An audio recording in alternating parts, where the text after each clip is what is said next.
I guess I'm recording. How's everybody doing today?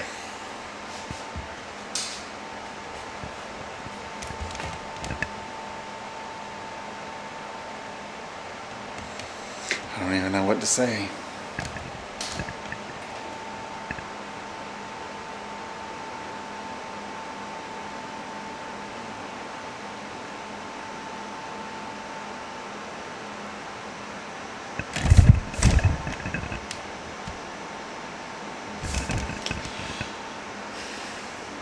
Howdy friends.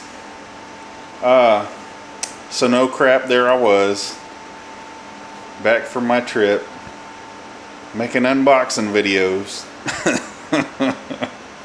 Or so I thought.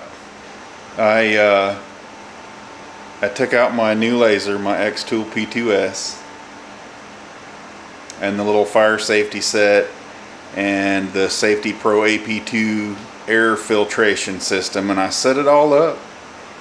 Took me a couple hours to do all the stuff that goes along with it,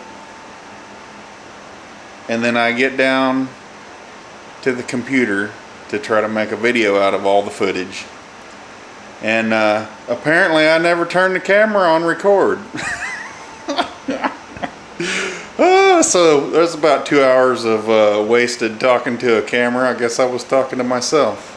Anyway, I still got the boxes. I got some boxes here. These boxes are basically empty. So I apologize for you getting to miss out, or having to miss out on the 2 hours of me scratching my head putting this thing together. As you can see, I've been playing around with it, trying to figure some stuff out. The little dinosaur is super cool, but it's also super hard to get fit together. I need to get some larger sheets of the basswood, the 3mm basswood, so I can expand the template out another inch or so, and that should hopefully make the slots that slide together actually big enough to fit. But this is like the third one. It fits, like I could get it together. I got it together okay, but it's still pretty tight. I was able to recreate my Bible verse refrigerator magnets that I was doing on the small laser, but this one I didn't get it all lined up properly. Still got to work some bugs out. This morning I buzzed this into, it's an already glazed tile. It's an old tile. I don't even know where it come from. It was in Dad's basement. Made in the USA. That was like a 30-minute burn to get all of that. That tile's pretty hard. Got my Woodworkers Chronicle here, starting to try to decide how I want to build a cart for this thing. I want to build a rolling cart for it that I can roll up into the back of the toy hauler for when we travel. Man, this thing's huge to be taken on the road. That's why I kept the boxes and stuff. I kept all the packing materials, that way if it does work out where we can travel with it, I can pack it all up safely. Anyway, when I unbox this thing, if you get one of these and you unbox it, there is some stuff that you got to do to set it up. One of the things is, look at all that mess from that tile. I don't know if you can see it, but there's little white specks all over where it was knocking off all the glaze. Anyway, when you first get this, there's little stickers all over it that say remove. There's a sticker over here, there's a sticker on the side. There's stickers everywhere that you have to remove. And then all along the top of the back here, there's 6 screws with little green stickers on them. You have to take those 6 screws out,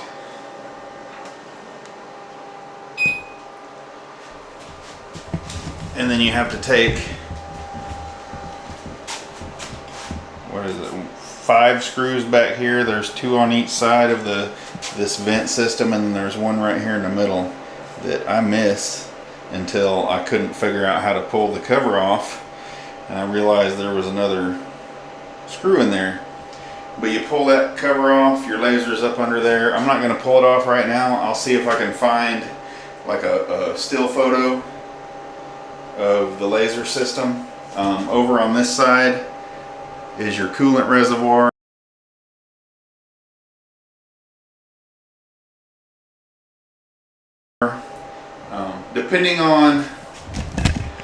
Depending on where you live in the world, you have to kind of figure out what's the lowest temperature that your area gets for the year, and then there's a little chart in the startup manual that tells you, let's just say, you know, like around here it gets down about 15 degrees, which is like -8 to 10 Celsius.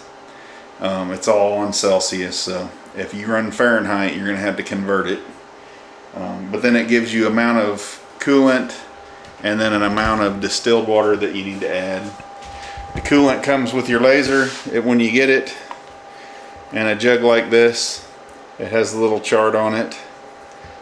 As you can see, for South Carolina, you don't need a whole lot of that.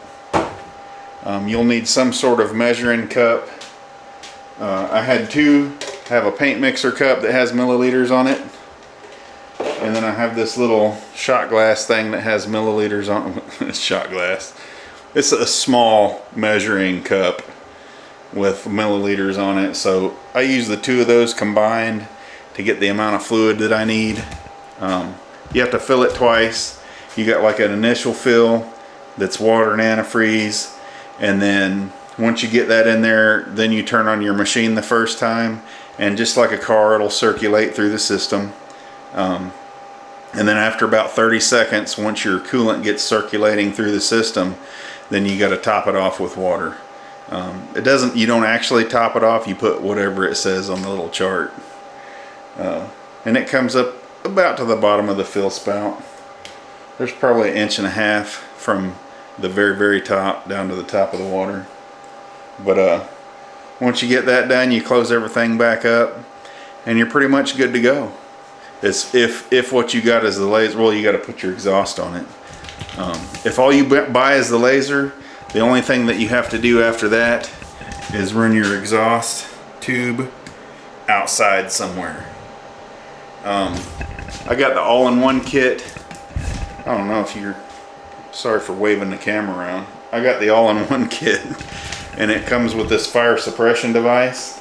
It's got 4 CO2 cartridges in here, and it connects to your laser. It also comes with this smart plug right here. It takes no time to pair these things if you read the instructions properly. It's maybe like a 5-minute job to hook this stuff up, but it took me like 30-40 minutes because I forgot, I missed the step. Let me get it in the camera here. There's a little switch right here, right above where you plug everything in, that you put it in test mode, and there's a little light that'll come on right here, and then you put it there, and then you pair it to that by the rest of the instructions. And what that does is you have your fire suppression plugged into your regular outlet, and then you have everything else plugged into this little plug right here. And if you get a fire and your fire suppression device kicks off, it will also shut off the power to everything else. So I have my laser hooked up to the smart plug, and I have the air purifier hooked up to it, and I still have these to open. I have the riser base, a conveyor belt, and the cut spinner thingy that I haven't got into yet. I really need to build a cart before I open up the riser base, because I don't want to put it on top of this little barely big enough table. The other thing that I have already hooked up is the air filtration. This thing is pretty awesome. I have the exhaust run into there. You have an option of hooking into it down here. Oh, at the bottom. You can run that outside. But so far I have zero smells or anything of the laser running with this thing going. This front cover is magnetic, and back in there you got a cyclone filter at the top, and then you have 5 varying stages of filtration till it gets to the bottom. They're super nice. When you get it, they're all in bags, so you got to take them out and stick them back in there, and that's about it. Then you plug it in, run depending on which machine you have. For the P2S, you run the hose that came with your P2S to an adapter that comes with the air purifier and run it right into the top. And then the air purifier comes with its own hose for some of the other machines, and it'll also be your hose if you want to run from the bottom to outside. Anything else? I think that's about it. I did do a laser aiming process. There's a process to aim your laser to make sure it's right that you should probably do when you first get it. This thing ought to move. Maybe I should turn it off before I try to move it. Anyway, when you put it in laser aiming mode, your laser comes all the way forward and goes all the way over there, and then it's got a little hole over here on the side of it that you can get to. It's just like that hole right there. You put a piece of masking tape on it, and then you pulse the laser. It puts a dot on it. If your laser dot is in the middle of your tape, you're good to go. If it's not in the middle of your tape or in the middle of the hole, then it gives you steps to go through to fix it. And it's very, very easy. I was a little intimidated, but mine was good coming through this hole, and it was good coming through this hole, but hitting that hole, it was off just a little bit. And your laser comes with some tools. You just loosen up some set screws on here, and then it tells you which way to turn it based on which way your laser's off, and then you pulse it again until you get it centered. It took me, I don't know, 5 minutes. It's very simple. It's so easy a hillbilly can do it. That's the only other thing that I did to set up.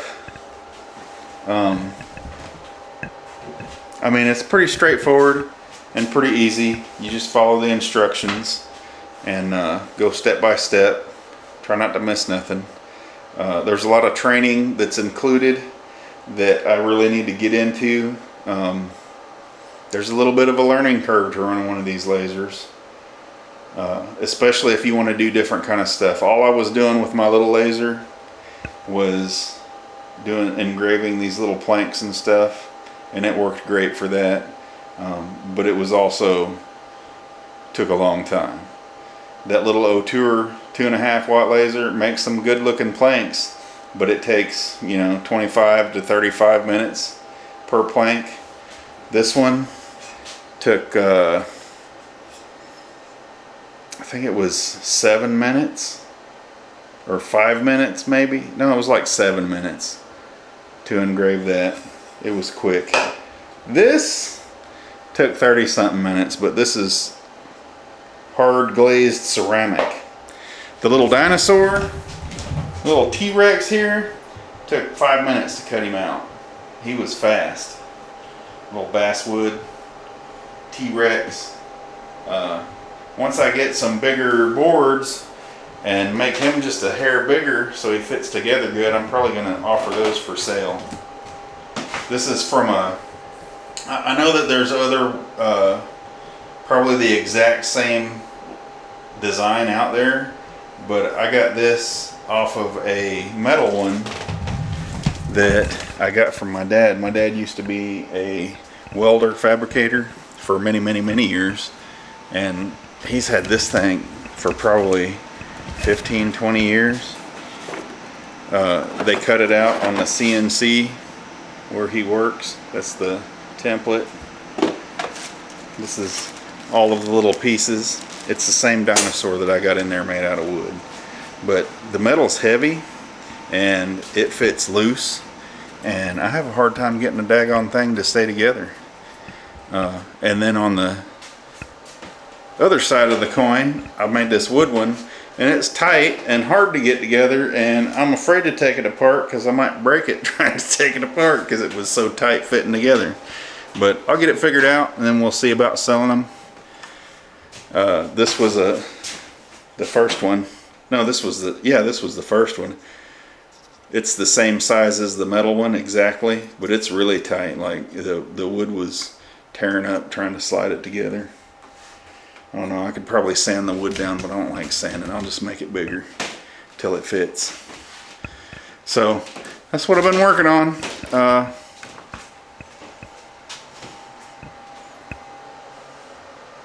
Sorry that I failed to push record the first time, but on the same token, or on the other hand, I saved you from 2 hours of foolishness.